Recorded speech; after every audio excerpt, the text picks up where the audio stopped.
The NFL's annual scouting combine hasn't even wrapped, yet its teams are already quickly transitioning into the roster construction phase ahead of the start of the new league year later this month. Friday, the Los Angeles Rams revealed that QB Matthew Stafford would return for the upcoming season after he'd been permitted to assess his market value with other teams. Saturday evening, the San Francisco 49ers agreed to trade Deebo Samuel to the Washington Commanders, a deal that cannot be consummated until the 2025 league year officially commences at 4 p.m. ET on March 12, though the Commanders did not so slyly acknowledge their big acquisition on X. That digital savvy is among the components of the winners and losers of this pending transaction. Winners: Jayden Daniels, Washington's recently crowned Offensive Rookie of the Year. Daniels arguably crafted the greatest rookie season ever by a quarterback, largely responsible for sparking the Commanders' unexpected run to the 2024 NFC Championship game. Yet that didn't mean Daniels didn't need his arsenal to level up in order to ease his own burden, given Pro Bowl Wr. Terry McLaurin was the only Washington player who surpassed 1,000 yards from scrimmage in 2024 and barely so with 1,098. The more dangerous teammates Daniels has at his disposal, the less defenses can focus on him and levy the hits the young QB still needs to learn to better avoid. Washington Commanders' social media department. Since the Samuel trade cannot become official quite yet, neither the Commanders nor 49ers could officially announce it Saturday. San Francisco's social media channels were largely quiet, but Washington slipped in a nice alternate reference to another famous Deebo, one that anyone who's seen the movie, Friday, would immediately understand. Bravo! Raise hail! Los Angeles Rams. The reigning NFC West champions spent Friday securing their quarterback for 2025 while extending the contract of his left tackle, Alaric Jackson, for 3 years. A day later, the Rams watched their archrivals lose one of their primary weapons, San Francisco George Kittle admitting to USA Today Sports last month that the Niners can't really replace Deebo once it became apparent a divorce was imminent. This shapes up as a tough division top to bottom for 2025, so any diminishment elsewhere should be something of a boon to LA.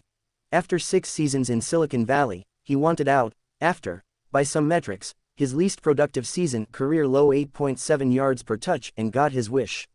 Now Samuel heads to a team with a multi-dimensional quarterback who should help leverage his own versatile skill set while reuniting with GM Adam Peters, who served in San Francisco's front office when Samuel was a second-round draft pick in 2019.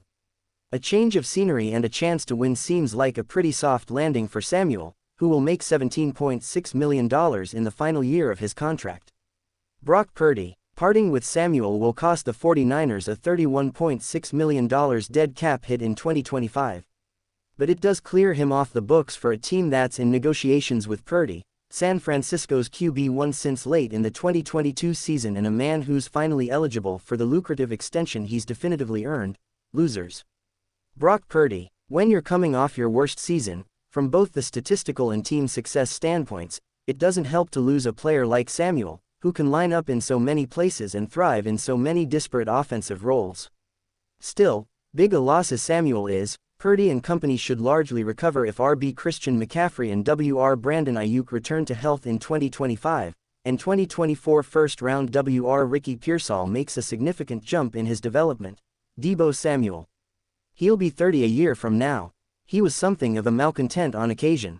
With San Francisco, he'll be charged with fitting into Cliff Kingsbury's offense, where he'll slot in as WR2 behind McLaurin, all factors that could make it tough for Samuel, who's more playmaker than polished route runner, to land a lucrative third contract in 2026, unless the cap-flush Commanders make that a moot point by extending him first. Los Angeles Rams. Like Samuel had been, Cooper Kupp is a wideout on the trade block.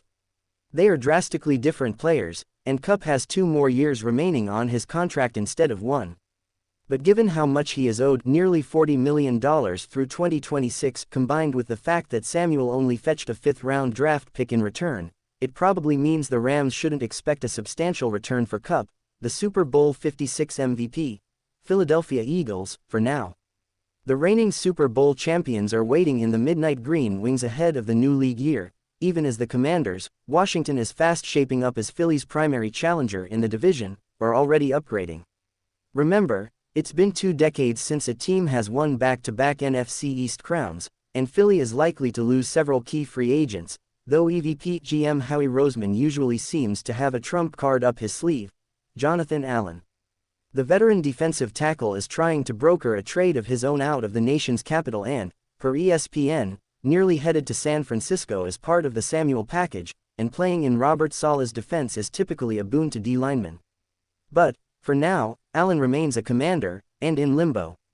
San Francisco 49ers. Remarkable nugget. Since the start of the 2003 season, the Niners have either advanced as far as the NFC Championship game every year, or missed the playoffs entirely, including in 2024. As Samuel packs his bags and Purdy prepares to collect his bag, it's hard to see San Francisco improving appreciably in 2025, especially given the swirling unknowns as Ayuk and CMC try to return to their pre-injury production of the 2023 campaign, when the 49ers lost Super Bowl 58 in overtime.